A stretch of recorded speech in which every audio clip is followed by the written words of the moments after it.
整了这么一个家伙，也不知道好不好使。这儿有一个开关，控制电源的开关，把它打开，放上面试试。控制呼吸的，防止打鼾，防止脑缺氧。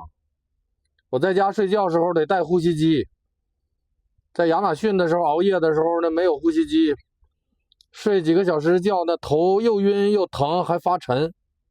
弄这么一个东西试试，看啥样。有这毛病的不光我呀，还有很多人啊。